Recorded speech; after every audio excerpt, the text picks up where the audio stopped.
kelas ini. Assalamualaikum. Kalau guru TK itu jawabnya biasa lebih ceria. Assalamualaikum warahmatullahi wabarakatuh.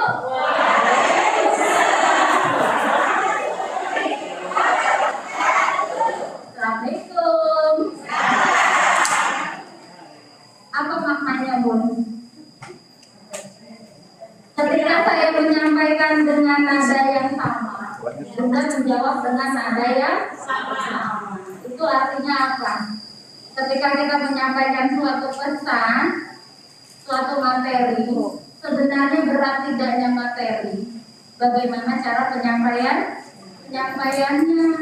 Jadi kalau jadi ibu guru betul-betul performance, ya, itu nomor satu. Bagaimana cara menyampaikan? Apalagi kalau sekarang PJJ kita ngajarnya nggak cuma di depan anak TK. Betul apa betul? Betul apa salah? Betul, tapi di depan siapa? Orang tua. Ini dikira di Zoom anak TK nyolokin kabel. Ada orang tua pada dengerin. Makanya luar biasa kurikulum saya nggak main-main. Ketika kita udah the key of success, kunci kesuksesan adanya persiapan dan kesempatan. Jadi kalau kita persiapannya udah mateng, ketika ada kesempatan, insya Allah kita sukses. Kita nggak tahu masalahnya kesempatan itu kapan. Jadi artinya persiapan itu perlu kita siapkan dari sekarang, jangan mulai besok. Jadi KTSP ini kurikulum senjatanya guru-guru PAUD, betul ya?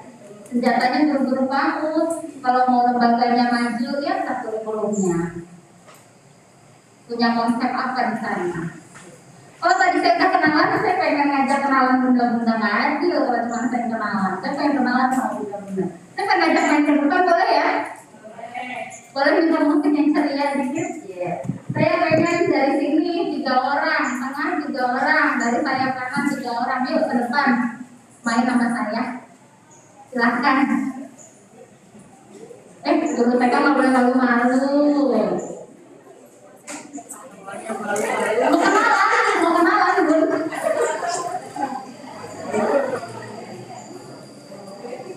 Emang dikira dari jam 9 sampai jam 3 materi semua.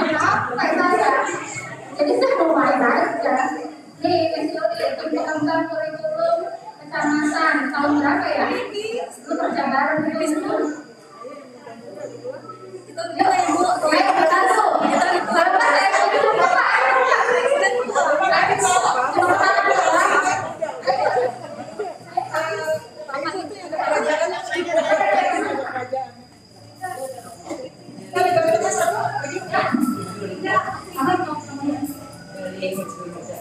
Lu diantar.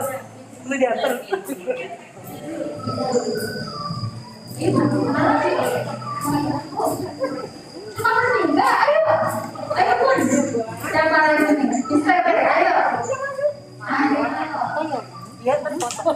Maria, ayo. Ayo Bun. Nanti bisa diterapkan saat pengenalan sama anak-anak. Jadi caranya gini. Namanya tembak. Apa jalannya ya? Berapa lagi ayo? Boleh. Foto nggak maju.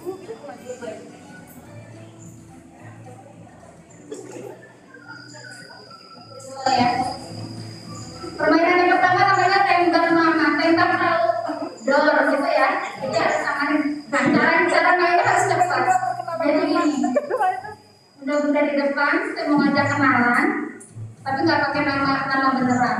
Biar nanti yang dikenal pakai nama panggilan. Bunda pikirkan di kepala bunda masing-masing sebuah nama benda. Sebuah nama benda. Benda-benda yang ada di sekitar sini boleh. Sudah dapat? Coba Juli apa?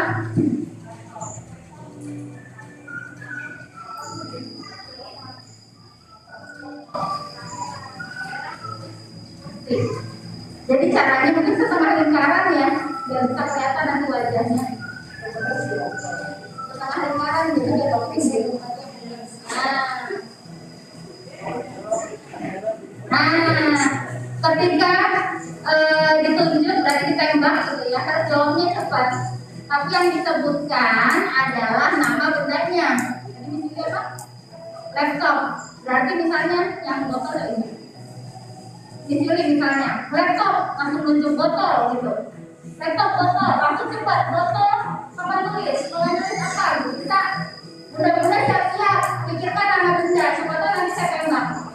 Sudah sampai sama ya. Nah, mulai kerja keras tuh. Caranya yang mikirnya lama awal-awal gugur ya. Udah, ya kita ulangin. Laptop, lampu, papan tulis, kursi. Oke. Ya, oke siap. Kita tetap semangat. Kalau tetap semangat juara kita tetap semangat. Semangat. Semangat. Dan semangat lagi kita tetap semangat. Semangat. Semangat. Oke, kita kasih tepuk tangan dulu. Siap. 1, 2, 3. Kakak langsung bilang, laptop lampu disuruh yang lembut. Iya, nanti ada lampu gitu. Ya, 1, 2, 3, botol. Tunggu dulu, botol kamera. Iya, siap ya. 3 kali lagi awas ini pulang. 1, 2, 3. Kamera, botol. Botol papan tulis ya, laptop gugur, gugur. Oh, ya udah kalah kan mama karena kalah ya. Nah, lagi 1, 2, 3.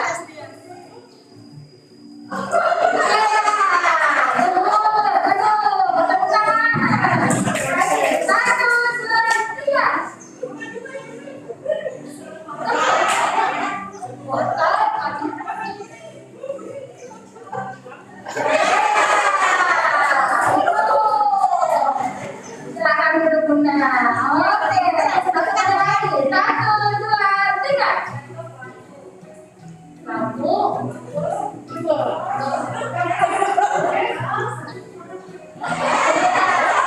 Jadi harus ketemu dirinya sendiri dulu. Oke, terima kasih. Ya, mulai dulu. Silakan. Tinggal 3. Siapa yang mau menangnya? Panitia ada hadiah loh buat pemenangnya. Makan semua. 1, 2, 3. Ya, konsentrasi. Nah, boleh. Oke, sekarang nggak apa-apa. Kita gak berlomba teman-teman ya, bener ya. Laptop. Lampu banget. Paham ya cara mainnya ya? Coba sekarang dari Burita. Adik. Nah,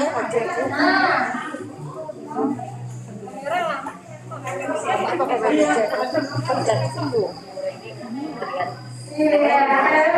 tangan dong. Luar biasa. Kita itu kurang konsentrasi. Nah, sekarang sudah dapat kertas. Dapat kertas sampai tadi. Kaget yang dimulai ya. Sekarang kertas sampai ya. Nanti kalau ketemu caranya itu jangan ya. Tetap ada namanya.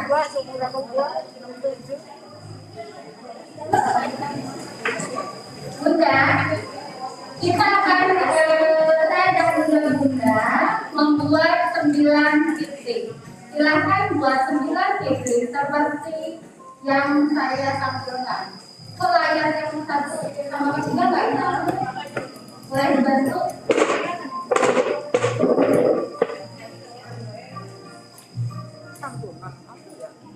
Sudah 9 titik. Buatlah 9 titik. Kemudian buatlah 5 garis yang bisa menggabungkan titik tersebut dalam satu tarikan. Buatlah 5 garis yang bisa menghubungkan semua titik dalam satu garisan. 5 garis. 5 titik. Saya kasih waktu 5 menit garis.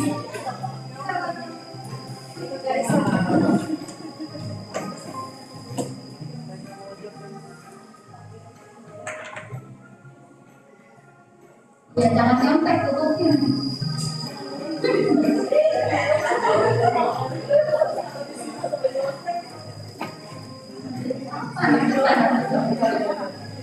Ya nanti nyontek coba. Udah. Nah ini belum kesambung, harus semuanya kesambung.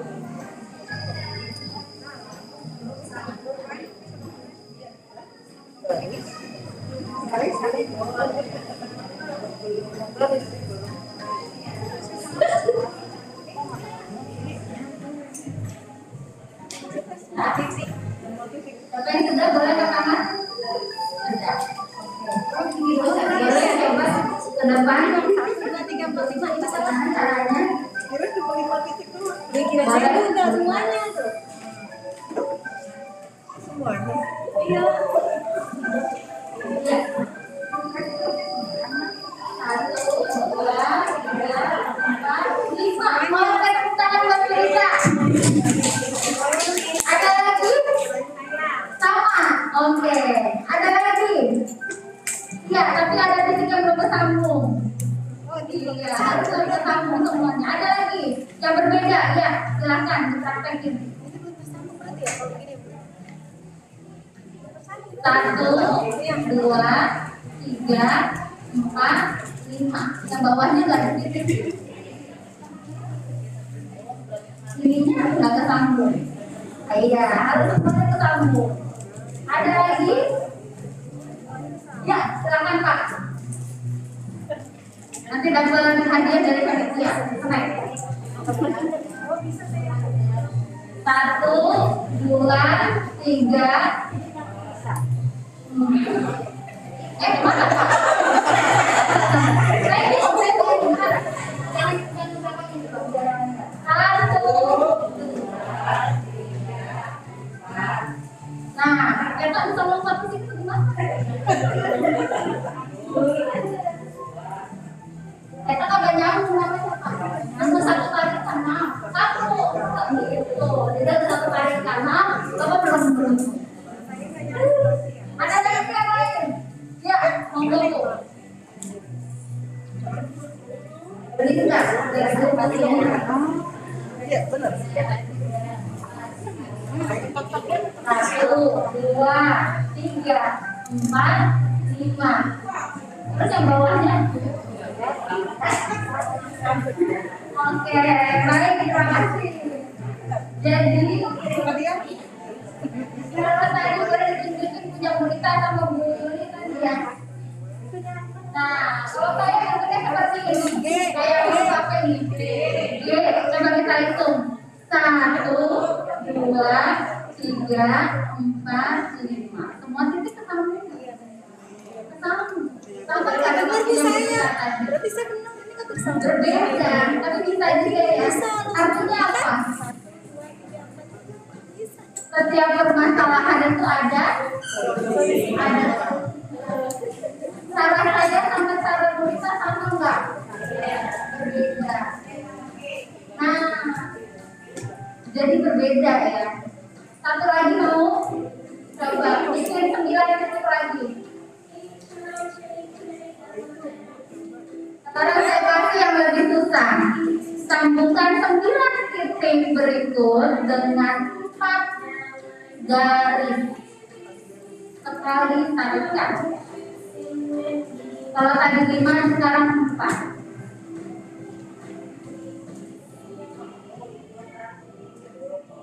Sama, 9 titik 4.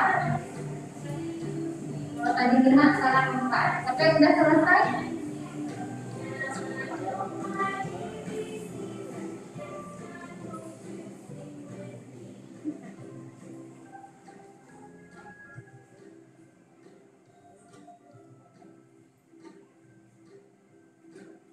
4 titik ya?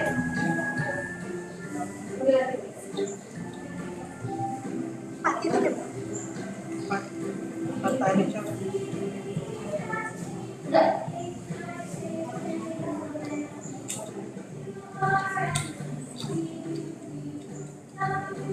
Ada yang sudah?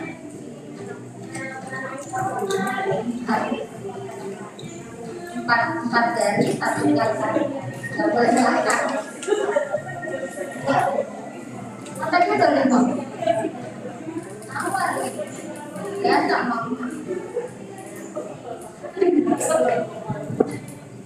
Oke, waktunya habis. Siapa yang sudah angkat tangan?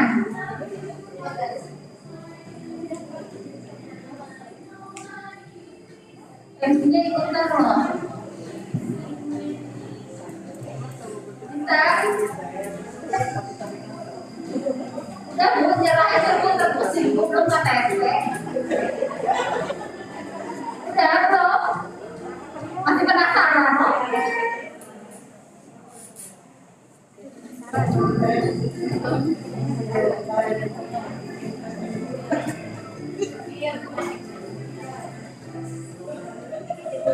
Lucu ya, ada yang coret-coret, ada yang suka ngeliatin, ada yang gambar buku. Ya, itu lagi. Iya. Bisa? Kayaknya susah ya, jangan-jangan mungkinnya salah soal nih. Salah soal kan Bu. Mana nanti? 4 titik kan? 4 titik. Kalau nyerah ya, artinya setiap kesulitan kayaknya pasti bisa terselesaikan deh. Kita lihat. Nah, siapa yang gambarnya kayak gitu? Jadi ternyata mulainya jangan dari pinggir. Kita bisa mulai dari tengah. Kita tarik 1, 2, 3, 4. Kesambung semua enggak? Sambung.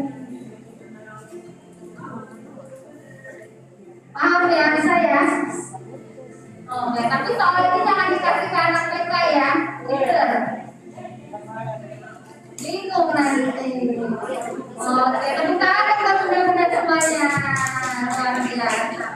Oke, jadi bunda, anggap saja ke-9 detik ini sebenarnya masalah ya. Bagaimana kita bisa menyelesaikan masalah itu dengan berbagai solusi. Sebelum mulai, saya mau tanya dulu nih. Bunda-bunda di permasalahan selama masa PJJ boleh sharing kira-kira apa sih masalah yang dihadapi?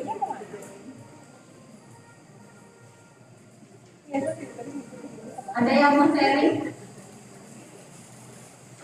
Yuk, kira-kira kesulitan kendala apa sih yang dihadapi sama bunda-bunda sekalian?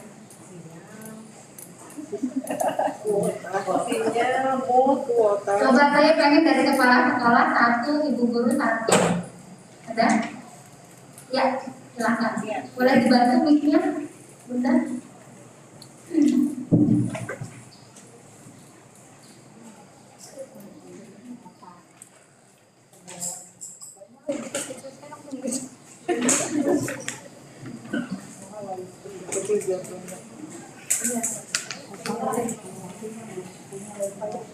Silakan dengan bunda siapa dari PAUD mana? Assalamualaikum, saya dengan Iva dari PAUD Al-Quran Darul Hikmah Depok 1.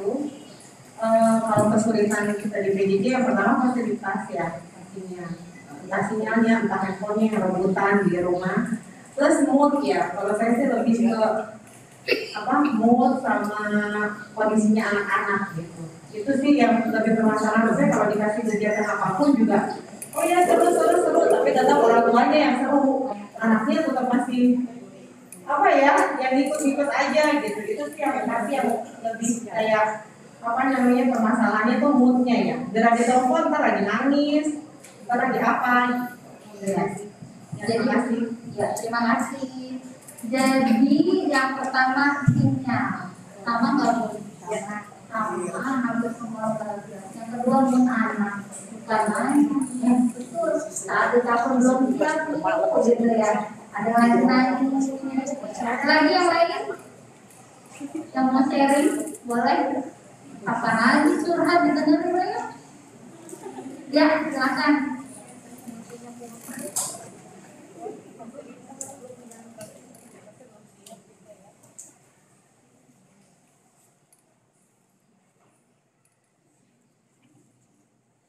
Ya, Bu Indah. Assalamualaikum warahmatullahi wabarakatuh. Saya Luli dari TK Media. Mau sharing sekaligus mau bertanya juga nih sama Bu Indah. Walaupun belum sudah dibuka, belum tentu tanya jawab. Iya. Jadi permasalahan untuk di saat masa PJJ seperti ini adalah bagaimana sih kita memberikan motivasi atau menangani anak yang tidak suka belajar lewat Zoom. Jadi ada atau mungkin ada beberapa anak yang memang nggak mau sama sekali dia belajar lewat Zoom, atau bahkan anak-anak yang aktif itu mereka yang biasa di kelas bisa loncat atau berjalan atau bisa bermain ke sana ke sini gitu, terus tiba-tiba harus stay fokus di depan layar, di depan gadget gitu, dan anak tersebut nggak mau. Bahkan kalau di sekolah saya sampai ada anak yang akhirnya ya orang tuanya ya sudah Bu, tidak mau sama sekali, setiap hari nggak mau lewat Zoom, maunya offline, maunya belajar langsung seperti itu Bu. Terus gimana ya cara menanganinya untuk masalah seperti itu? Terima kasih. Sama-sama. Assalamualaikum warahmatullahi wabarakatuh. Waalaikumsalam. Ini adalah satu pertanyaan. Tanya bertanya. Jadi memang sepertinya sama ya. Balik lagi ke mood anak yang tidak bisa ditebak. Nah sekarang bagaimana mensiasati itu? Inilah makanya kenapa kita mau membuat namanya kurikulum pada kondisi khusus. Kondisi khusus ya. Artinya yang namanya kurikulum kita tidak bisa memaksakan dengan jumlah jam pelajaran yang sama ketika itu kurikulum normal. Itulah yang disebut kurikulum khusus. Adanya penyederhanaan. Ya. Adanya penyederhanaan, fleksibilitas dalam pembuatan kurikulum. Kita nggak bisa bilang Bunda hari ini jadwalnya Zoom 2 jam. Nggak bisa. Nah, sekarang kan tugasnya pendidik apa sih? Melayani. Maka kita harus berupaya melayani berbagai karakter anak. Namanya keragaman siswa. Ada anak yang kinestetik. Saya perhatiin dari tadi ada cetak-cetak di sebelah sini, bukan cetak-cetak. Kinestetiknya ibu-ibu mungkin belajarnya itu nggak segini. Ada yang kakinya begini ya. Kinestetik itu bukan berarti anak bandel nggak bisa diem, tapi gaya belajarnya kinestetik. Harus kita fasilitasi. Bukan berarti anak tersebut tidak mau ikut pembelajaran kita. Pertanyaannya kan gimana ya Bu? Sudah dimotivasi sudah dilayani dengan baik. Nah coba, apakah Zoom adalah satu-satunya metode yang akan kita berikan? Sekali boleh nggak sih datang ke sekolah? Boleh ke dalam sekolah. Kalau dari yayasannya tidak boleh ya, nah artinya memang harus bareng. Karena betul yang namanya, tapi dengan proses yang ketat. Boleh nggak sih sesekali dia main datang ke sekolah? Sebenarnya boleh. Supaya apa identitasnya sebagai anak sekolah itu nggak hilang. Kalau dia belajar terus di rumah, dia sampai nggak tahu strateginya mana, dia sekolah apa enggak, anak itu. Ya kan, pada nggak muat ya. Maka sebenarnya sesekali boleh. Malah kalau menurut saya lebih aman ketika tatap muka terbatas daripada kompetitif. Prosesnya kita nggak bisa ketat karena di rumah kunjungan masing-masing. Jadi yang namanya PJJ harusnya memang berbagai macam metode. Sudah pakai video call kah? Sudah pakai Zoom kah? Itu fleksibel aja gonta-ganti. Yang penting jadwalnya diberitahukan kepada orang tua murid, jangan dadakan. Bunda nanti jam 8.15 kita Zoom, di-share-nya baru jam 8. Acak banget. Jadi harus punya jadwal schedule yang memang dalam seminggu itu melalui metode apa. Kalau Zoom tiap hari wajar kan anak bosan? Sama kita aja bosan. Jadi memang harus diseling-seling video call, kemudian mungkin diseling Zoom, diseling penugasan, gitu. Kita lagi asik-asiknya nyusun PJJ yang menarik, tiba-tiba kita dengar kabar tatap muka ya. Kita baru bisa lihat video, kan gitu ya. Jadi Masya Allah ya ini ujian, kabar. Nah, jadi memang terkait sama kondisi saat ini banyak banget keluhan. Saya sampai ngadain survei kemarin di kampus sebelum saya ada webinar kemarin, saya ngadain survei. Apa sih yang paling banyak? Betul tadi, satu sinyal, dua kejenuhan anak, kebosanan anak. Ya kita mau gimana lagi gitu ya. Artinya apa? Memang satu hari itu dari cara mengucap salam aja absen. Jangan monoton. Good morning everyone. Good morning everybody. How are you? Tiap pagi begitu. Bosan gak anak-anak? Bosan. Absen itu banyak lagunya. Ring ring ring. Telepon berdering. Ku angkat. Lalu ku sapa. Halo, siapa di situ? Oh, suara burung. Itu udah absen.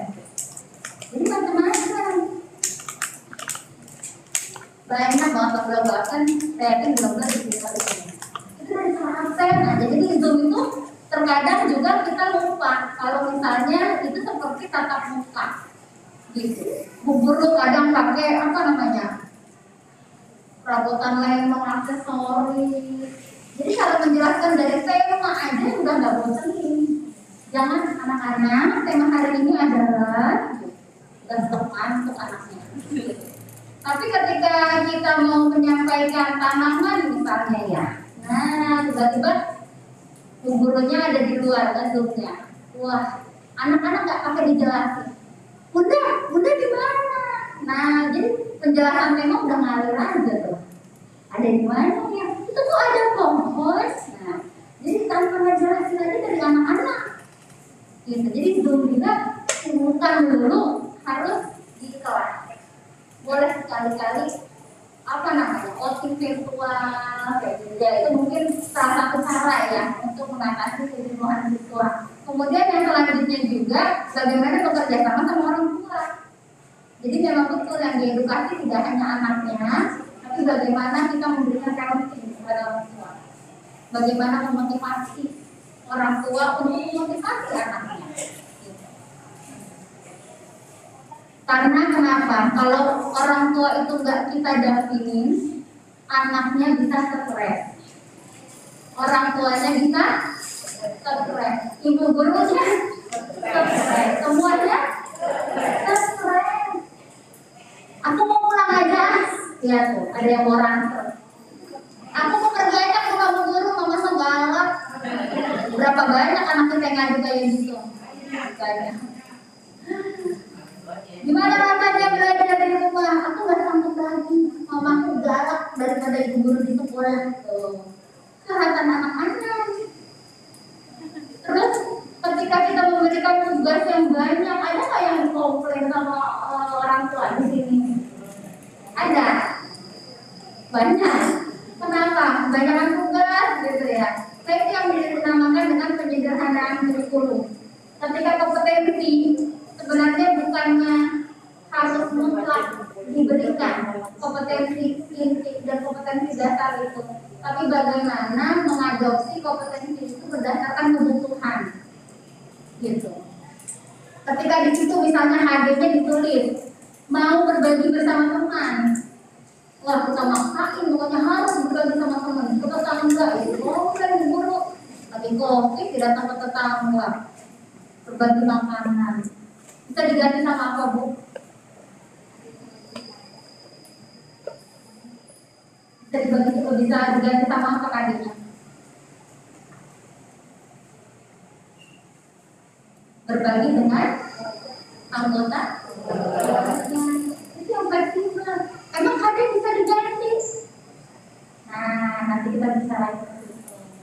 Sebelum luar biasa. Ini ujian ya. Qadarullah kita tuh pengennya ya kayak gini nih. Anak-anak walaupun belajar online tetap fokus mantengin dengan bukunya, dengan LK-nya, dengan Zoom-nya, kemudian didampingi orang tuanya. Ini kondisi ideal banget. Tapi apakah bisa? Enggak. Pasti semua punya kendala masing-masing. Pengennya juga tatap muka secara rutin gitu ya. Nah, sekarang saya mau tanya teman-teman, kira-kira ada yang tahu nggak sih apa itu kondisi khusus?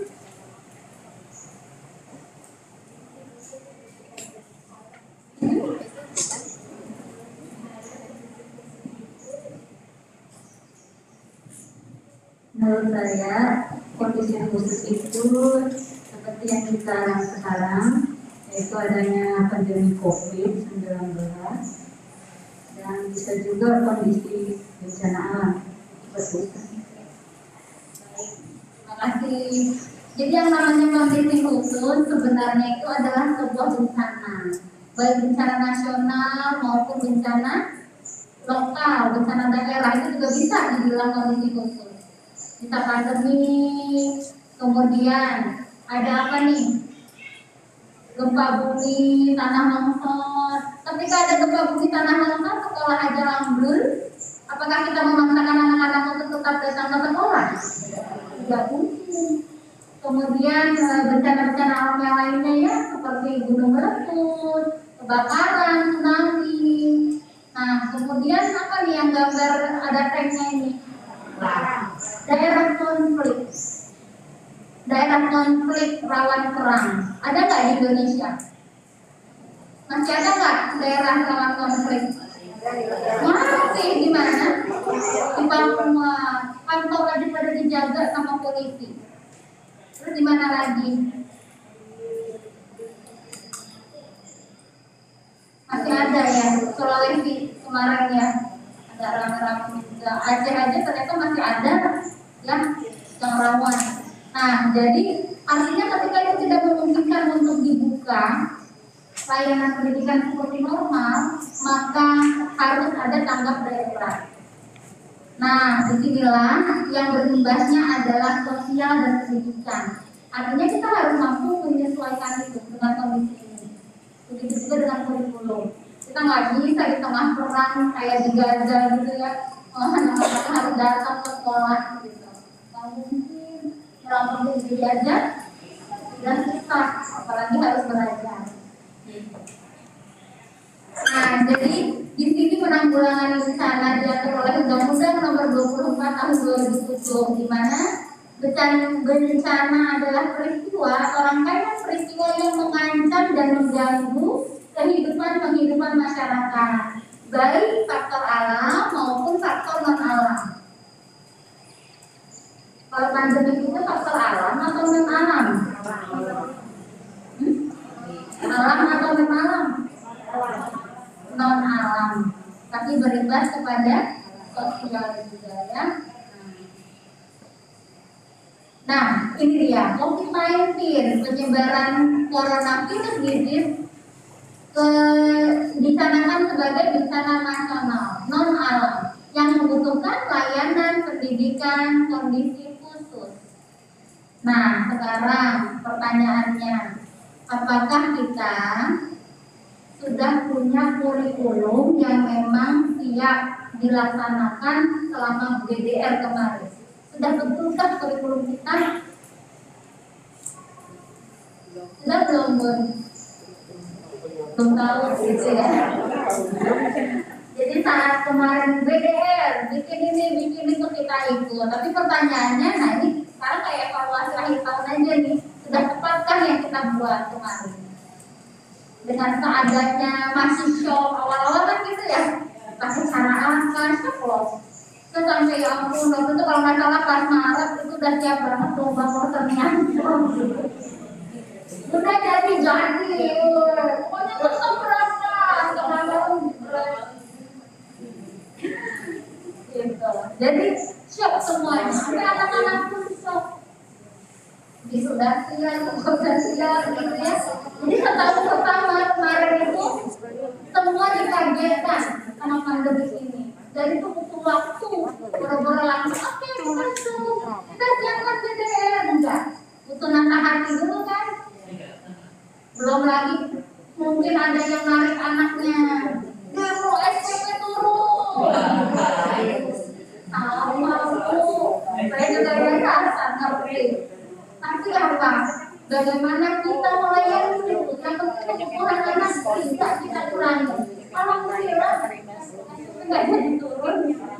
Karena apa? Kebutuhan nelayan. Emang ekspornya bisa? Bisa. Semua bisa. Jadi memang kreativitas guru yang diuji di sini. Bagaimana menyampaikan materi pembelajaran. Tapi ternyata luar biasa. Setahun berjalan, guru-guru akhirnya tambah pintar IT. Yang tadinya nggak kenal video, sekarang kenal video pembelajaran. Sekarang guru jadi artis. Ya, nggak cuma buat anak TK artisnya, tapi di rumah anggota keluarganya pada nonton loh. Ada bapaknya lewat. Ya nggak? Saya video kalau sama anak itu bapaknya, ibunya temennya aku pakai daster, Jawa. Ya kan? Emaknya udah kenal kita, tantenya, mbaknya. Ya, jadi makanya itu perlu dibina orang tua. Sekarang yang dampingin anak belajar siapa? Kalau orang tuanya kerja, masukin ke guru PJJ. Bisa. Jangan mamanya ngirimin. Mamanya di kantor, udah video call ya Bu bentar lagi. Jadi gitu. Jadi yang tadinya kita berkomunikasi langsung kepada peserta didik, sekarang melibatkan pendidik yang ada di rumah. Mau tidak mau gitu ya. Nah ini landasan yuridis DDR. Jadi bunda nanti kalau di kurikulum ada landasan undang, kalau yang KTP yang dulu itu landasannya undang-undang 20 tahun 2003 gitu ya. Permen sekian sekarang ditambahin sama ini dasar yuridis DDR dimasukkan ke dalam kebijakan KTSP. Oke, sekarang bagaimana syaratnya kita untuk belajar tatap muka di satuan sekolah? Yang pertama, kita lihat dulu apakah kita sudah berada di zona hijau. Kalau tidak, maka langsung belum dapat belajar tatap muka. Kalau sekarang kayaknya dikuningin ya, nggak harus hijau gitu. Kuning itu kayaknya udah boleh insya Allah ya. Kemudian mendapatkan izin dari pemerintah setempat terkait Satgas COVID. Sudah ada belum kita ngantongin izinnya dari Kota Depok gitu. Kemudian satuan PAUD memenuhi daftar periksa. Apakah kita sudah membentuk yang namanya Satgas COVID di sekolah? Bagaimana protokol kesehatannya kalau kita mau tatap muka? Ini dulu yang disiapin. Baru yang terakhir, kesediaan orang tua. Sudah setujukah mengirim anaknya untuk ke sekolah? Kalau misalnya tahun ajaran depan sekolah sudah dibuka tatap muka, tapi ada orang tua murid yang tidak setuju, bagaimana? Ini nggak boleh dipaksain. Jadi tetap melayani belajar dari rumah. Artinya ibu guru betul-betul ngajarin offline juga, ngajarin online juga. Apa ya? Manfaatnya. Oke, bagaimana cara mengecek zonasi resiko satuan PAUD kita? Yuk kita buka mbah Google-nya, kita cek di http covid19.go.id tentang peta resiko penyebaran COVID-19. Boleh dicoba atau dicatat nanti di sekolah, boleh dicek. Kira-kira Kota Depok itu sudah zona apa? Di sini ada keterangannya. Ya, soalnya sih hijau. Kalau merah itu resiko tinggi, kalau oranye itu resiko sedang, kalau kuning itu resiko rendah. Kalau di kelurahan kemarin saya sudah nanya sama Pak Lurah, alhamdulillah rangkapan gaya baru kuning. Tapi nggak tahu yang di Lebaran. Kayaknya sih naik lagi.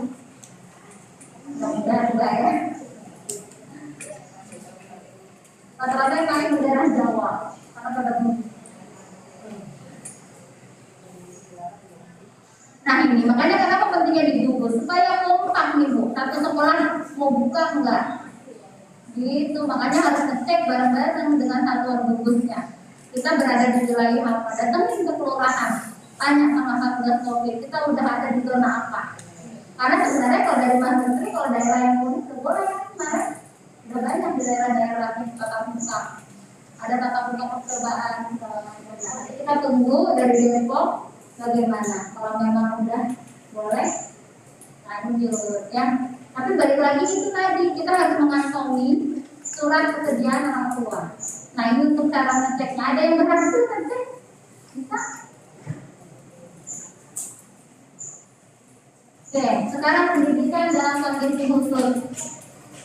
Kalau tadi kita sudah tahu apa itu kondisi khusus, sekarang bagaimana situasinya di dalam pendidikan. Ketika kepala satuan pendidikan pada jenjang PAUD, semua zona wajib mengisi daftar periksa. Nah, daftar periksa ini ada pada laman Dapodik untuk menentukan kesiapan satuan pendidikan untuk tatap muka. Jadi bisa diceknya di mana? Di Dapodik. Ketika tidak bisa tatap muka karena memang belum memenuhi semua daftar periksa. Kemudian satuan pendidikan yang sudah memenuhi daftar periksa, namun kepala satuan pendidikannya juga menyatakan belum siap, maka tidak bisa. Makanya dari kemarin ditanya yang sudah siap belum lembaganya tatap muka. Itu bagian dari pemetaan. Kita sudah mulai melakukan pemetaan untuk kesiapan TM. Nah, di antaranya periksa kesiapan itu yaitu tersedianya sarana prasarana, toilet, sarana prasarana cuci tangan dengan air yang mengalir ya. Kemudian juga disinfektan secara berkala. Nah, ini harus dilakukan dan punya tim panitia Satgas Covid. Jadi siapa yang jadi tim panitianya di sekolah? Warga sekolah. Kalaupun yayasannya udah membentuk, unitnya juga tetap harus bentuk juga. Kalau yayasan besar misalnya udah ada, unitnya pun tetap ada supaya mengontrol semua. Terus bagaimana ketika ada yang melanggar, harus diberikan sanksi. Seperti itu tugas-tugasnya. Kemudian mampu mengakses fasilitas layanan kesehatan baik puskesmas, klinik, rumah sakit dan lainnya. Jadi sudah harus nanti misalnya kalau ada yang terkena harus bagaimana itu semua udah ada di SOP tentang Satgas Covid. Jadi sudah harus dibentuk itu. Kemudian kesiapan menerapkan area wajib masker atau masker tembus pandang bagi yang memiliki peserta didik disabilitas. Oke, jadi artinya digaungkan untuk kawasan wajib masker supaya orang tua juga merasa aman. Buat pandu kawasan 3M, 5M gitu ya. Nah, dan jangan juga ketika menyuarakan itu gurunya sendiri yang lupa. Maskernya begini, kalau itu cuma dikalungin. Jadi kalau face aja pun itu sebenarnya belum tentu aman karena droplet masih bisa. Jadi memang yang paling penting adalah masker. Dan ini pun tidak harus tahu per 4 jam kalau masker yang itu harus diganti. Ya, masker medis, masker kain gitu ya, ada beberapa jamnya itu harus diganti. Jadi harus punya cadangan masker di tiap kelas, tiap sekolah gitu ya. Nah kayak gitu harus disiapkan. Kemudian mengukur suhu tubuh. Yang tembak ya, jangan yang begitu. Itu harus juga disediakan. Jadi ini semua persyaratan untuk daftar periksa kesiapan dari satuan pendidikan masing-masing negara. Nah, sekarang prosedurnya bagaimana kira-kira kita akan menghadapi pembelajaran tatap muka. Sekali lagi, ini sebenarnya bukan tatap muka normal, tapi TMT. Apa itu TMT, Bu? Iya, tatap muka terbatas. Apa yang dibatasi? Siswanya, jumlah siswa pada kelas. Apalagi jam pembelajarannya pun dibatasi. Yaitu tadi biasanya berapa jam sih kalau normal? 3. Ya. Nah, kenapa harus dibatasi?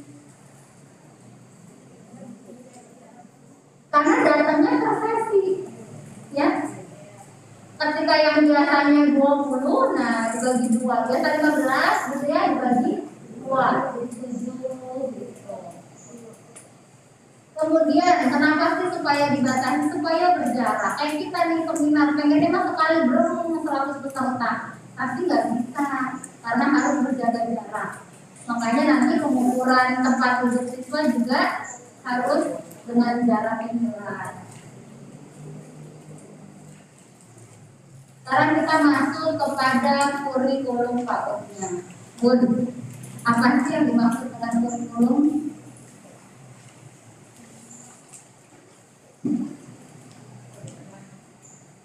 Pedoman.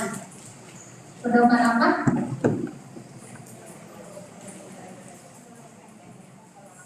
Pedoman pembelajaran. Apalagi?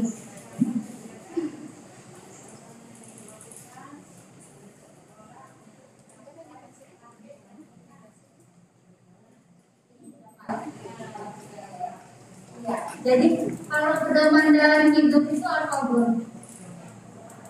Kitab suci ya. Kalau di agama saya itu ada Al-Quran sama hadis gitu ya. Nah, kalau di pendidikan pedomannya ya kurikulum. Jadi memang yang dikatakan kurikulum itu sebagai acuan ya betul. Ibarat kata kapal kalau nggak tahu arah tujuannya dia mau kemana tuh? Ngambang, berlayar, nggak jelas. Kenapa harus ada acuan? Inilah yang membedakan profesi guru dengan profesi yang lainnya. Ketika tukang jahit misalnya, dia diminta untuk menjahitkan baju. Ketika salah bisa kita kembalikan? Bisa, dihormati. Ketika kita mendidik anak salah bisa kita balikin ke orang tua? Enggak. Bunda maaf, saya salah didik, saya kembalikan. Enggak bisa. Makanya di situ pentingnya sebuah pedoman. Nah, pedomannya itu sendiri, aturannya itu kurikulum 2013-nya, itu kitabnya. Hadisnya itu apa? Apa yang menandingi? Itu pedomannya. Hadis itu apa? Mendampingi itu apa? 137, 146.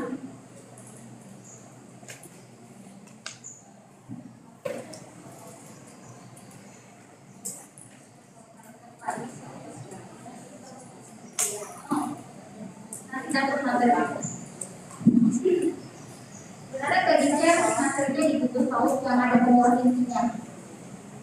Nanti mungkin belum bisa ya kalau pengurus bukunya. Sebenarnya tadinya di buku yang ada pengurus kemarin sudah ada ternyata materi ini. Oke. Kemudian jadi 137, 146 apa sih isinya? Ada yang tahu nggak? Kalau 137 tentang apa? Untuk itu. Pedoman pendidikan anak usia dini. Di dalamnya tertera apa di situ? Apa sih foto itu sudah? Oke, kalau 146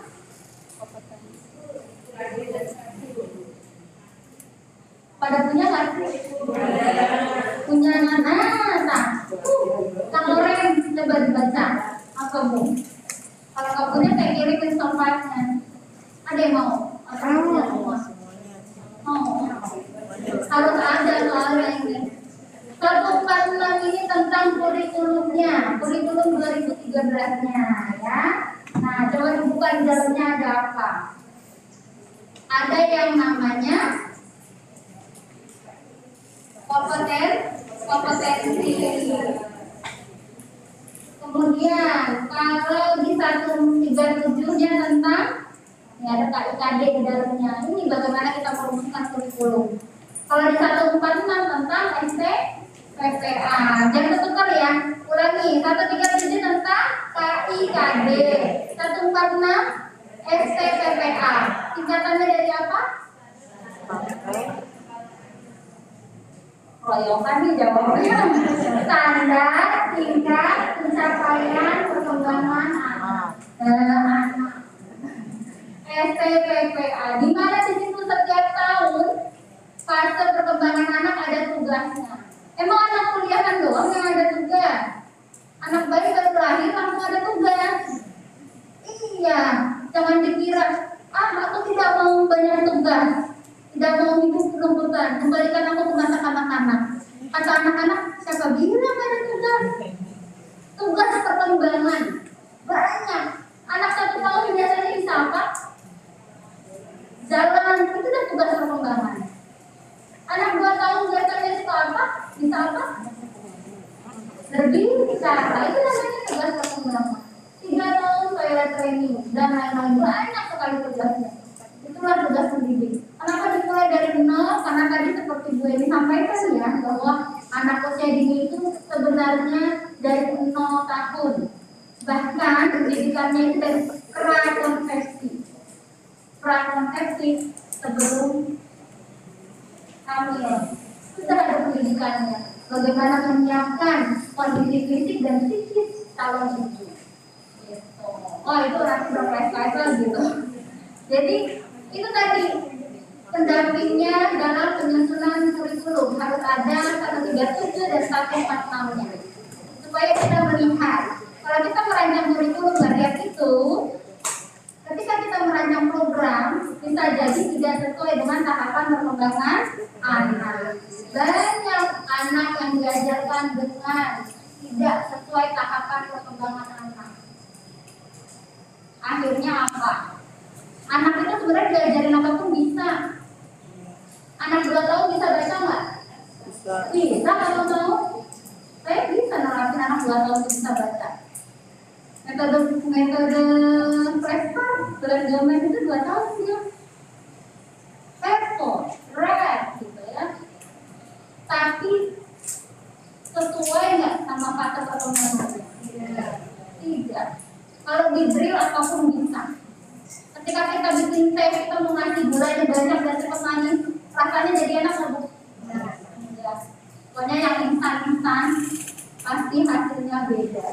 Jadi nggak usah khawatir, PJJ kok banyak bimbel gitu ya. Nggak usah khawatir, ibu tetap pada kaidahnya bahwa prinsip pembelajaran anak usia dini itu melalui bermain. Ketika anak yang di drill melalui bimbel diajarin dengan calistung, emang cuma bisa, tapi pasti ada konsep-konsep aspek perkembangan yang hilang. Itulah yang nggak bisa didapatkan pada anak kalau dia tidak ikut takut.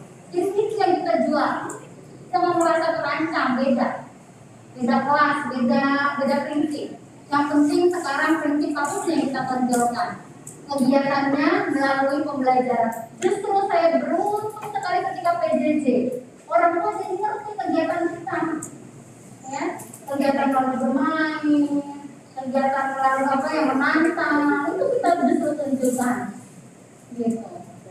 Jadi kalau sampai open house, udah langsung kita gelar kegiatannya ya.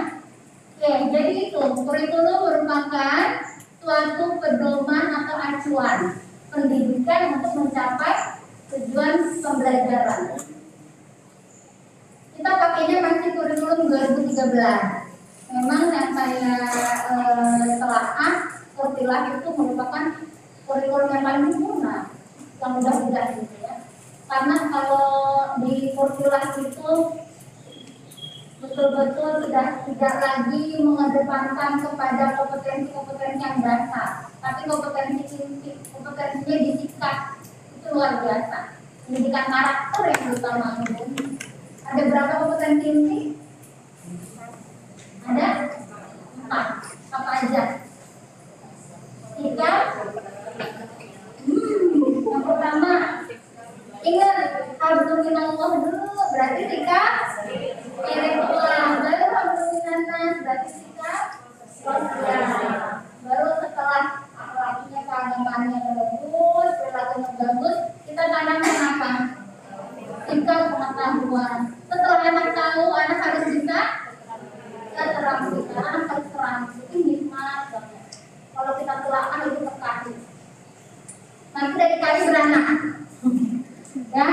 jual berapa kadenya, nah itu turunannya. Ada 46 kade. Di sini wajah-wajah tim penyusun kurikulum, betul. Jadi harus hafal itu, harus tahu berat kan apa itu. Oke, tujuannya untuk apa sih? Untuk mendorong perkembangannya potensi anak. Potensi anak itu dapat kita kembangkan dengan aspek perkembangan yang ada. Ada berapa aspek perkembangan? Ada 6. Apa yang pertama? Yang pertama adalah aspek moral. Yang kedua, fisik. Yang ketiga, kognitif. Yang keempat, sosial. Yang kelima, bahasa. Oke, yang sosial dengan emosi ya. Sosial, emosi. Itu namanya aspek perkembangan dari kejiwaan, dari ilmu psikologis. Jadi kalau mau dikatakan manusia yang utuh, kita harus punya aspek itu. Ketika masuk ke kurikulum, namanya bukan aspek perkembangan, tapi apa? Bidang pengembangan. Jadi turunannya dari situ. Kenapa bisa ada kan orang di aspek nggak ada?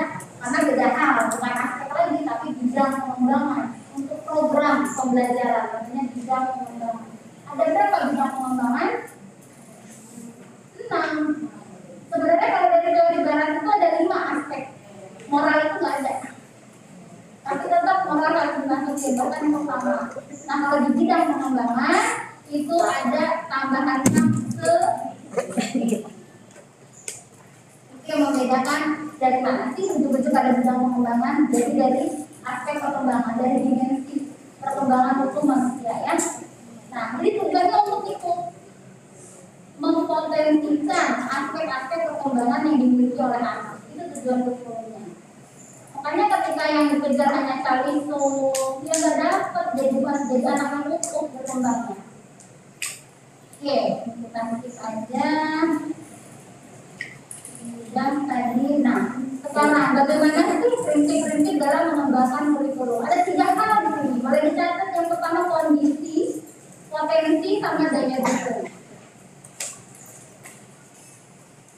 Kondisi itu bisa karakteristik wilayah.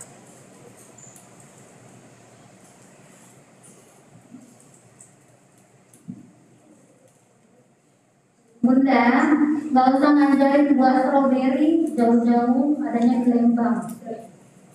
Buah belimbing udah diajarin belum? Nah, ikon kota Depok. Itu yang dimaksud mengangkat karakteristik wilayah. Kenapa di Papua masih dikuasai sama perusahaan asing? Karena sumber daya manusianya tidak kenal apa yang ada di potensi di daerahnya. Mau anak kita begitu? Kenalin karakteristik wilayah. Depok itu banyak sama apa sih? Belimbing, apalagi khasnya. Kalau di Sarawak itu masih banyak empal. Kali-kali aja kan belajar ke empal. Kebun jambu, ya. Perusahaan restoran yang terkenal itu mantu jambunya dari Pasir Putih loh. Harus tahu. Jadi apa sih kekhasan dari wilayah kita aja dulu sekitar itu? Harus dikenalkan menjadi sumber media. Itu diangkat di kurikulum. Ada apa enggak? Mengenalkan lingkungan budaya sekitar. Nggak usah bicara tentang salju, dinosaurus. Ada international school. Ya kan? Ngajarinnya tentang banyak. Tapi tentang yang sehari-hari anak temukan malah tidak diajarkan. Jadi itu apa nih? Kita perlu kenal dulu. Dan itu harus memang perlu dibentuk yang namanya tim pengembang kurikulum di sekolahnya masing-masing. Bunda dari sini langsung bentuk berapa orang? Dari TKA, TKB, perwakilan, dari playgroup, duduk bareng merumuskan itu. Itu yang namanya kondisi. Kemudian potensi. Apa itu potensi?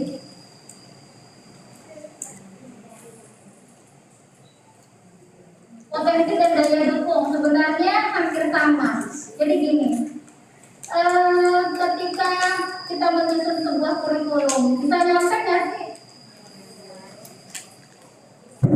Boleh nyontek nggak sih? Boleh. Sama nyontek. Tapi bisa nggak sih? Bisa. Tinggal di copy paste gitu ya.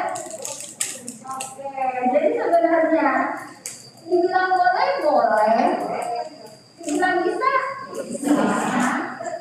Tapi ingat, kurikulum itu ruhnya lembaga.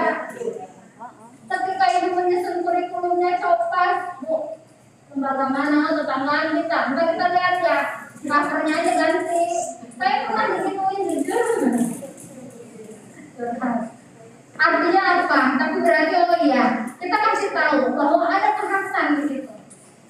Itulah yang namanya potensi dan daya dukung. Ibu renungin program unggulannya apa? Itu yang membedakan lembaga kita sama lembaga yang lain. Jadi yang namanya lembaga kalau pendekatan nggak akan saingan, enggak, karena punya kekhasan. Ketika orang tua mau mendaftarkan anak, dia tinggal lihat kebutuhan anaknya mau apa. Kayaknya mau taksis, jadi dia cari sekolah yang ada program taksis. Paham ya? Jadi harus cari tuh apa keunggulannya. Keunggulan dari sebuah lembaga harus disertai dengan potensi SDM-nya. Jangan saya pengen sekolah saya mengajarkan kelas mandiri, tapi ibu gurunya nggak bisa. Jadi harus lihat potensi ibu guru mampu apa itu yang diangkat. Walaupun sama-sama abad, sama-sama Aisyah, gitu kan ya, tetap harus punya kurikulumnya misalnya sama, gitu ya, harus punya kehadiran apa. Ketika itu punya ciri khas suatu lembaga, saya tanya lagi, maka KTSP-nya boleh sama? Sudah tidak bisa, karena mewakilkan cerminan dari masing-masing lembaga satuan pendidikan. Ya. Jadi bisa nyontek? Enggak. Oke, sekarang setelah itu kita susun dalam kondisi khusus. Apa sih yang akan berubah? Tadi yang jam, ya kan? Berarti yang jam belajarnya itu sekarang berbeda dengan kurikulum yang lama. Itu yang disesuaikan. Kemudian apa lagi? Dari isi konten pembelajarannya, ya berbeda. Mungkin enggak? Kalau biasanya tema pertama itu apa? Diri sendiri. Mungkin enggak kita ubah? Jadi apa? Hah? Jadi apa? Ayo, close guys. Jadi apa bu? Kesehatan. Karena bagaimana kita mau mengajarkan protokol kesehatan pada anak itu diangkat dulu. Jadi yang namanya kurikulum enggak takut harus aku, harus diriku, enggak. Fleksibel. Sekarang yang harus didengungkan itu pembelajaran bagaimana anak mengerti prokes. Anak ngerti nggak tentang COVID? Anak ngerti nggak sih sekolah tahun ini beda waktu kemarin? Kalau dulu harus mulai aja berbagi, set aja berbagi, sekarang udah masing-masing. Nah jadi ya. Nah 3M-nya itu harus disosialisasikan, masukkan ke dalam kurikulum, gitu. Ya. Kemudian, nah, jadi ini tujuannya supaya apa sih? Kenapa kita bikin inovasi di dalam KTSP? Karena memastikan apabila pemenuhan hak peserta didik itu mendapatkan pendidikan yang layak. Kemudian yang utama itu mencegah penyebaran dan penularan COVID-19. Amin, jangan sampai keluar di sekolah kita, ya kan? Nah, kemudian melindungi warga satuan pendidikan dari bahaya COVID-19. Yang tadinya mama-mama habis nganter, duduk-duduk di depan, sarapan bareng, nah ini disosialisasikan. Kemudian memastikan pemenuhan dukungan psikososial bagi peserta didik, ya. Jadi harus juga kayak tadi kejenuhan itu bagian dari pemenuhan psikososial. Bagaimana kita memfasilitasi anak biar tidak jenuh. Kemudian ini adalah prinsip-prinsipnya, sebenarnya hampir sama. Jadi yang pertama itu tadi keselamatan dan kesehatan yang utama sebelum tema apapun. Kemudian dimasukkan lagi tentang bagaimana pengalaman belajar yang bermakna. Bunda, pembelajaran bermakna itu adalah kontekstual yang nyata. Artinya apa? Ketika anak belajar di rumah, sumber belajarnya kita harus mengambil dari lingkungan rumah. Jadi temanya boleh dari dapur ibu, boleh dari ruang tamu. Bisa nggak sih mengenalkan huruf dari media yang ada di dapur? Coba, boleh sharing, silahkan. Bagaimana caranya? Media ada? Siapa yang mau sharing? Ya. Mengenalkan huruf dengan media yang ada di dapur. Iya, terima kasih. Kemarin sih sudah juga waktu semester awal ya Bu ya. Itu sudah dari dinas ya. Kita sudah diberikan tentang tema-tema di selama pandemi. Jadi misalnya kita ngambil tema di dapur, misalnya rempah-rempah, peralatan makan. Bagaimana cara ini? Permainannya bagaimana? Misalnya kalau saya itu kita pisahkan mana bawanya di mana kalau ini kayak gitu. Atau kita kalau berkognitifnya kita hitung ada berapa biji.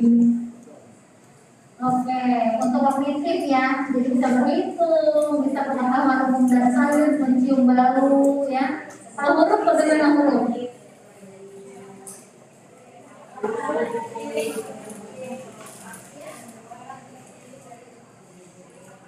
Mencari benda yang berawalan huruf apa? Apalagi? Nah, kita mau ngajarin nulis sih, jangan untuk nulis. Kasih game dulu. Cari benda-benda yang berawalan huruf P, baru habis itu nulis di buku tulis huruf P. Tenang gak anak? Tenang. Membuat bentuk huruf di atas bisa, atau membuat bentuk huruf dengan apa?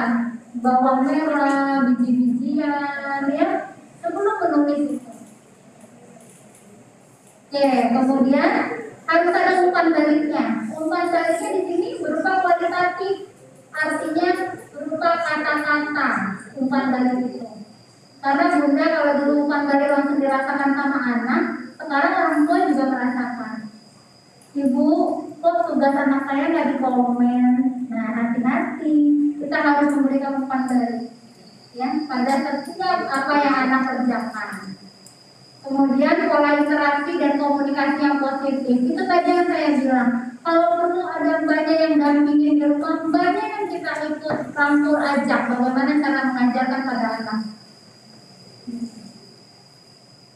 Jadi memang ini prinsip implementasi BDR yang memang berbeda. Oh, yang paling utama adalah life skill tadi, poin ketiga.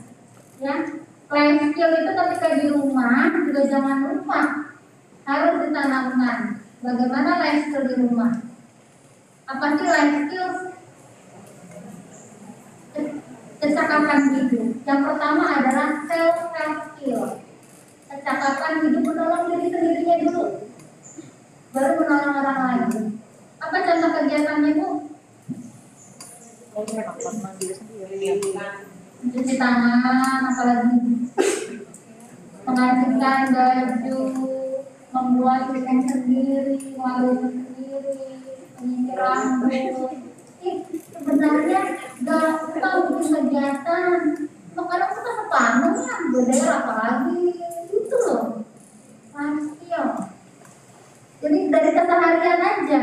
Nah, itu sebenarnya kalau mau dibuka STPPA itu ada semua di situ. Anak harus apa, pada tahun apa, anak harus apa, gitu ya. Nah, kemudian yang perlu kita siapkan ini bagaimana kita harus bisa menyiapkan pembelajaran secara daring dan luring. baik secara online dan offline. Makanya kenapa harus dibuat jadwal schedule pertemuan. Mau tatap muka mau seminggu berapa kali? Kalau dulu tiap hari, sekarang boleh dikurangi? Boleh. Karena memang kondisi khusus tadi.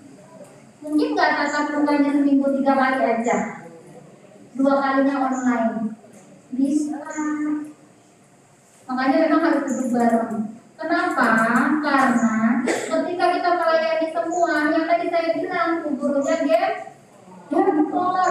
Habis ngajar, kalau ngajar kan out ya, tatap muka, terus habis itu mengantarkan sampai ke gerbang, habis itu siap-siap online. Kebayang capeknya?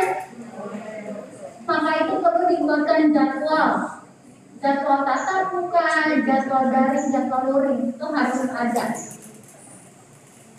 Tugasnya siapa? Tim pengembang kurikulum di sekolahnya masing-masing. Makanya nggak bisa nyontek kan? Nggak bisa lihat sekolah lain karena berdasarkan kebutuhan berbeda. Nah, berarti kita harus menguasai blended learning. Ya, blended learning itu blended campur. Baik secara PJJ maupun tatap muka harus kita kuasai. Ketika PJJ daring, maka pembelajaran itu menggunakan jaringan internet. Nah, bagaimana kita menggunakan gawai atau gadget maupun laptop atau handphone gitu ya. Saya kasih tips sedikit bagaimana anak-anak untuk supaya tidak kecanduan gadget. Jadi ketika orang tua memfasilitasi, itu orang tua harus diedukasi. Dari tata letak penaruhan gadget aja itu harus, kemudian ada jamnya, ada jam penggunaan gadgetnya. Jangan karena sekarang itu PJJ, anak sudah dibekali handphone, jadi bablas, tidak ada jam aturannya. Ini banyak banget jadi timbul masalah yang baru. Kemudian penaruhan gadget itu bukan kayak gini nih, mojok gitu ya, tapi harusnya terbalik. Jadi posisinya harusnya laptop itu membelakangi diri. Supaya apa Bu? Ini terutama untuk anak yang udah ABG gitu ya. Supaya apa Bu? Terawasi kontennya. Apalagi sekarang udah ada bisa dibatasi konten-konten YouTube, konten-konten yang memang belum usianya itu udah bisa. Kita harus siapkan itu dulu. Ini terutama usia-usia puber, usia 13 ke mulai anak-anak. Itu kegantungannya harus tetap lagi kayak anak usia dini. Jadi penaruhan tata letak gadget, jam gadget itu juga harus ada. Peraturan itu harus ada dan harus anak-anak pakai ini. Karena ketika PJJ sebenarnya yaitu timbul masalah baru lagi kan ya. Nah ini teman-teman ada buku kartu bisa di-download di sini. Bersama hadapi corona, ada lagu, ada modul ya. Oke, kemudian ketika luring, ketika PJJ luring sebenarnya ini sudah banyak difasilitasi seperti program-program televisi. Kita harus tahu tuh jadwalnya kan nggak ada ya, suka di-share. Nah, ketika pembelajaran itu kita ulas lagi. Bagaimana dengan mengenalkan program belajar dari televisi, radio, sama kegiatan-kegiatan yang dibuat dulu. Jadi sebenarnya insya Allah nggak akan kehabisan ide gitu ya tentang kegiatan. Ada jam-jamnya. Ini pelaksanaan BDR oleh Kepala Satuan Pendidikan. Yang pertama, menetapkan model pengelolaan satuan pendidikan selama BDR. Kemudian yang kedua, memastikan sistemnya, apakah terjangkau semua sama peserta didik. Kalau ada yang tidak mengirimkan tugas, cepat follow up, tanya apa kendalanya. Kemudian membuat rencana tindak lanjut pembelajaran. Kayak tadi sudah bosan harus apa, itu namanya tindak lanjut, berefleksi. Bu, suka melakukan refleksi? Bukan pijet loh ya. Refleksi gitu, nggak kebayang pijet. Refleksi itu apa? Mengevaluasi. Pasti sering ya, kalau habis ngajar dulu lagi tatap muka ya kan? tadi anak-anak seru ya mendengar guru-guru bercerita. Nah itu udah merefleksi. Nah karena kalau PJJ kita asik nyapin, kita asik ngajar, kita lupa yang namanya evaluasi. Maka evaluasi dilakukan tiap hari. Briefing pagi, evaluasi siang, terus oleh kepala satuan pendidikan. Kalau kepala sekolahnya nggak gitu bisa harus apalagi PJJ. Gimana respon dari orang tua, ya? Kita aja belanja melakukan refleksi. Siapa yang suka merefleksi barang belanjaan? Hari ini bawa duit 100.000, ya kan? Habis buat beli cabai, buat makan bakso, tinggal berapa? Itu udah merefleksi. Nah, apalagi di kegiatan pembelajaran.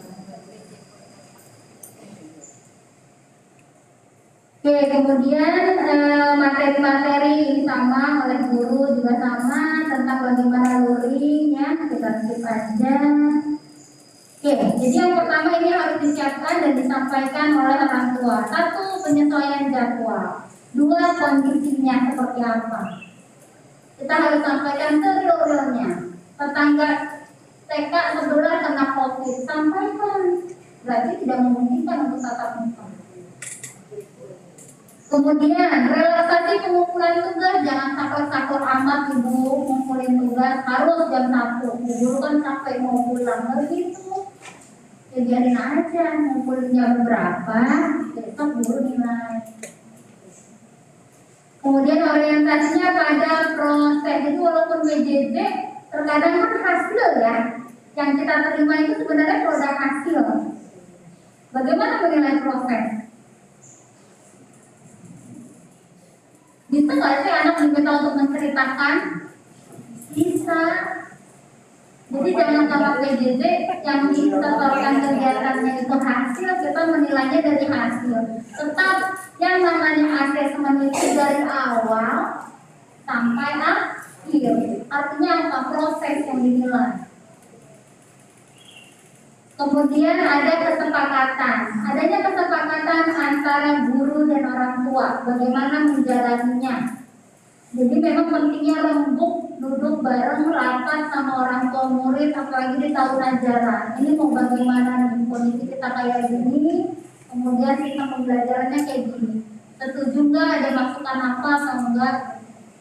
Jadi open aja sama orang tua, biar sama-sama enak ya. Ya mau jam berapa tugasnya, batasnya dikumpulin, itu belum tentu.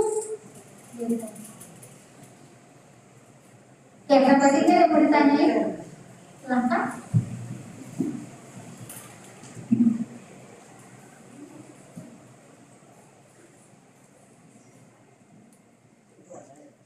Belum ada? Masih semangat? Masih udah jam-jam lapar ya. Tepuk semangat. Semangat. Semangat tadi udah banyak. Ada yang berbeda? Siapa yang punya tepuk semangat? Ada gitu ya? Tepuk semangat.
Oke, Bunda ada pertanyaan nggak sampai sini?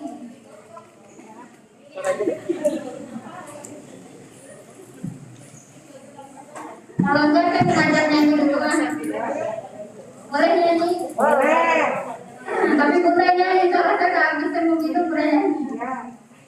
Saya bagi dua ya, kanan kiri. Tahu lagu Oto Bemo nggak? Hah?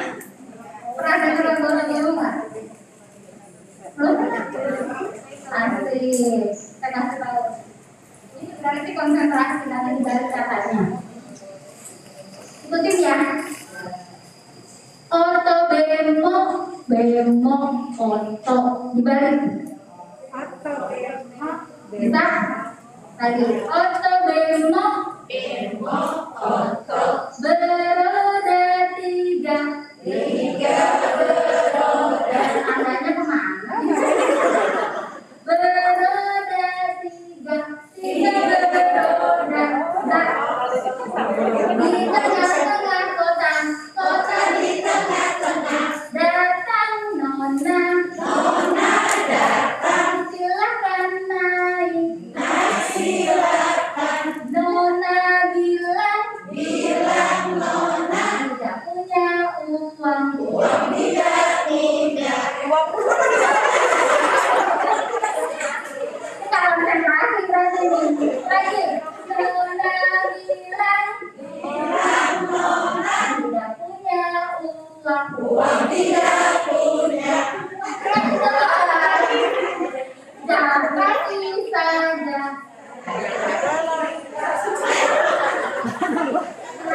Marah. Apa coba? Jalan kaki saja, kaki jalan saja. Bisa? Kita bagi dua, yang pertama yang benernya, yang sebelah kanan yang errornya ya, kebalikannya ya. Konsentrasi ya. Kalau saya bilang konsentrasi, udah tepuk tangannya gini. Konsentrasi. Adik-adik. Konsentrasi. Ya, 1, 2, 3. Kalau sama ya. Lagi, yang pertama. Oto Bemo, gitu. 1, 2, 3. Oto Bemo, Bemo.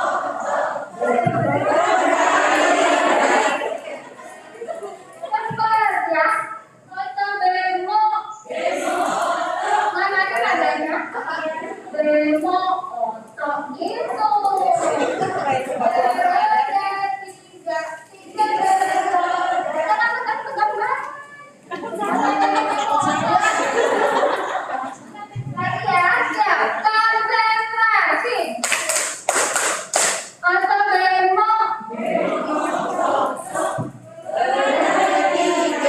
tiga beroda di tengah-tengah.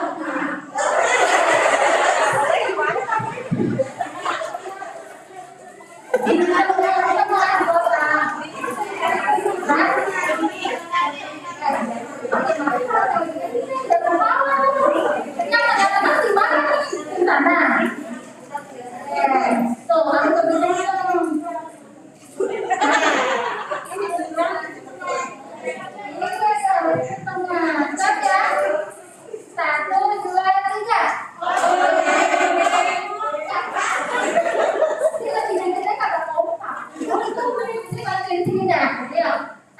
dua, tiga. Oto Bemo, Bemo, Oto. Beroda tiga, tiga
kreativitas juga. Otak kanan, otak kirinya mikir.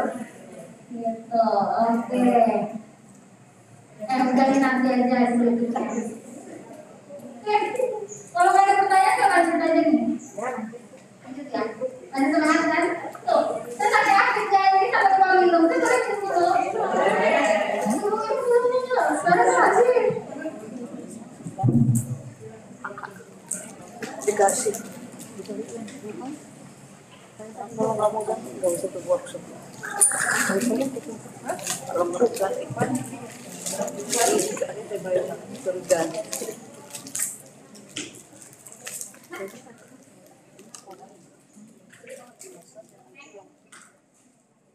Cepet ibu.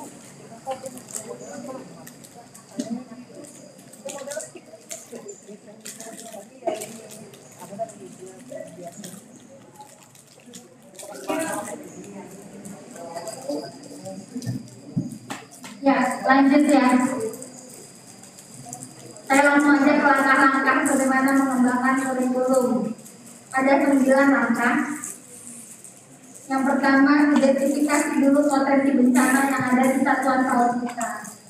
Kita semua sama ya, bencananya sedang menghadapi COVID-19. Kemudian penetapan kompetensi dasar. Sebenarnya jadi gini, ini benar-benar tim pengembang kurikulum kan di sekolahnya ya. Bagaimana cara bunda-bunda menentukan kade? Boleh sharing? Kan kalau ujuk-ujuk main masukin tuh. Ini kalau di perkuliahan itu berapa ya? 16 tahunan nyusun proses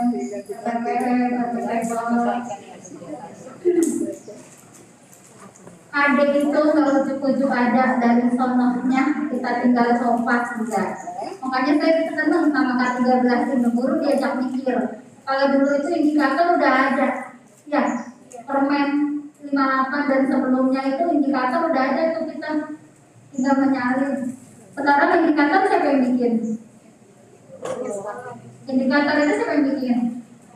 Kurikulum? Bukan guru. Siapa yang bikin indikator? Indikator dibuat oleh guru. Kompetensi dasar baru dari kurikulum. Makanya kan tadi ada di 137. Dari mana tuh munculnya indikator? Dari guru. Kenapa harus guru yang bikin? Indikator itu apa sih?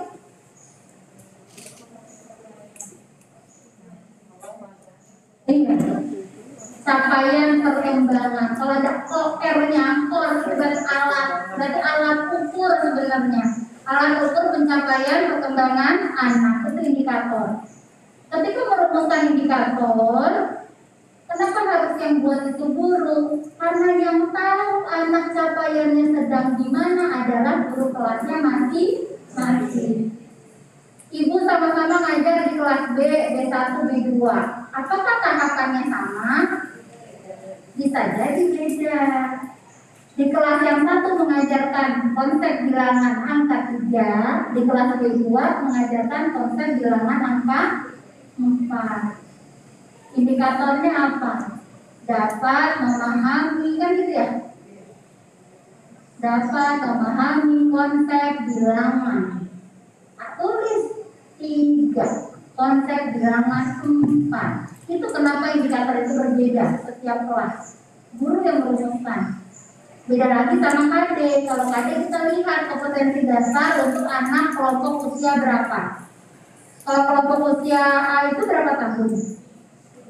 4 sampai 5 tahun. Kalau kelompok usia B 5 sampai 6 tahun ya. Kemudian pengembangan materinya. Materi itu isi bahan ajar, muatan pembelajarannya. Jadi apa yang mau disampaikan? Nah, lihat tadi, bagaimana cara merumuskan KD? Itu sangat penyusunan proses. Dikaitkan dengan apa berarti? Tema. Ketika menyusun proses yang dilakukan, jangan langsung prosesnya dulu. Bedah tema. Kira dokter aja yang bedah-bedahan.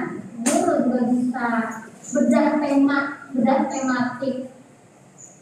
Saya sama Wisanggerti deketan sekolahnya, belum tentu temanya sama. Mau berapa minggu itu siapa yang menentukan?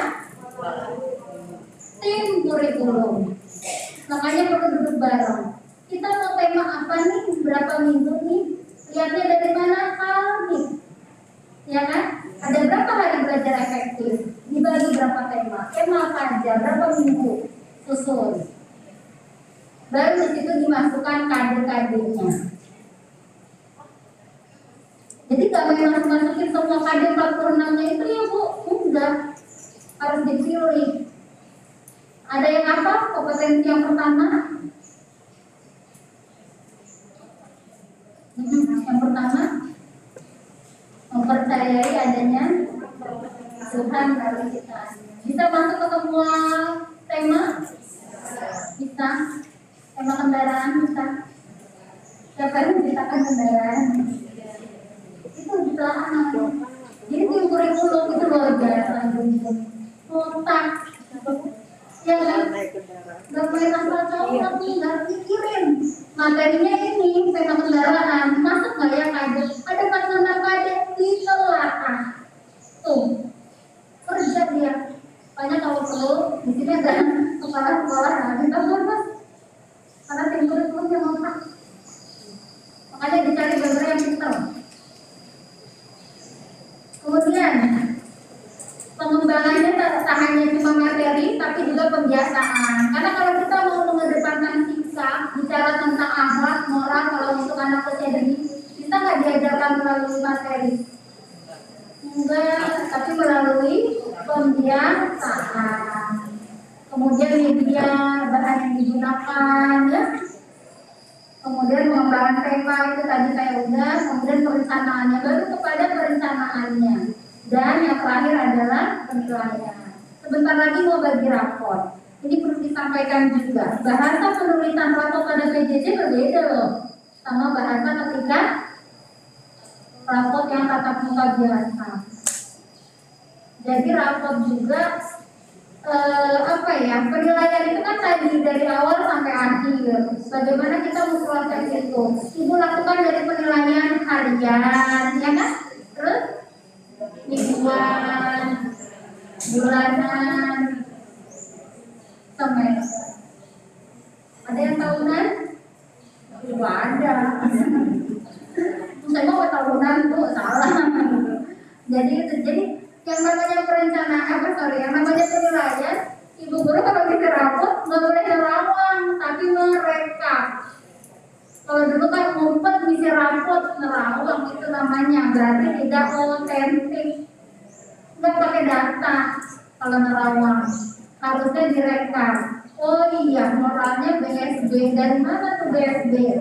Dari harian, direkap sampai. Masya Allah, kerjaan ibu guru banyak. Oke, tapi nikmat ya. Jadi, tapi gini, ketika penilaian ini kita kuasai Bun, itu adalah senjatanya guru TK. Saya selalu bilang sama mahasiswa, ketika kamu menguasai penilaian, kamu dihargai jadi guru umumnya sama orang tua. Apalagi bisa menyampaikan penilaian itu sendiri. Ketika itu guru pintar ngajar, orang tua memang tahu. Belum tentu, karena pintar ngajarnya di kelas. Tapi ketika membuat penilaian, rapi, dokumentasi, portofolio, itu sampaikan ke orang tua senang banget. Apa sih yang orang tua itu tanyain biasanya kalau bagi rapot? Perkembangan anak. Anak saya udah bisa apa? Berarti itu apa? Kelebihan. Kurangnya di mana? Apa itu? Dari mana kita bisa menjelaskan itu? Kalau nggak pakai penilaian? Ya? Jadi makanya guru kalau mau dihargai sama orang tua, dianggap keren gitu ya. Nomor satu penilaian, dan bisa menyajikan penilaian itu dengan rapi. Ada nih portofolionya, ada catatannya, keren. Bisa mengemas kata-kata itu dengan bagus, sehingga Rapot itu bukan isinya pemindahan indikator, tapi rapot itu berupa kayak novel, cerita ada alurnya. Ibu guru senang sekali ketika Ananda bersemangat mengumpulkan tugas. Jadi gak ujuk-ujuk anak dapat gitu kan isinya. Ya, tapi dibuat cerita, jadi enak membaca. Apalagi sekarang ada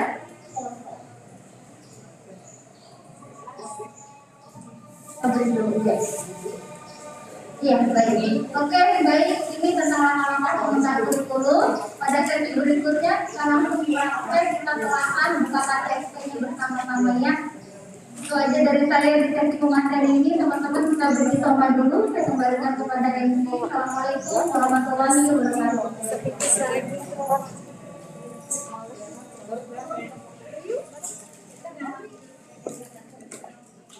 Terima kasih untuk Bunda yang telah membedah kurikulum, pembuatan kurikulum KTSP kondisi khusus luar biasa sekali ya Bapak dan Ibu.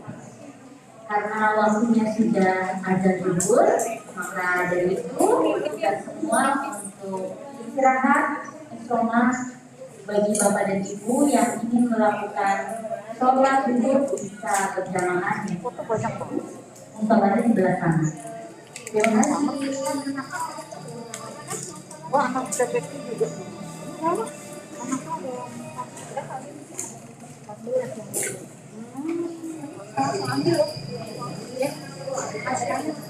Ayo kita sholat.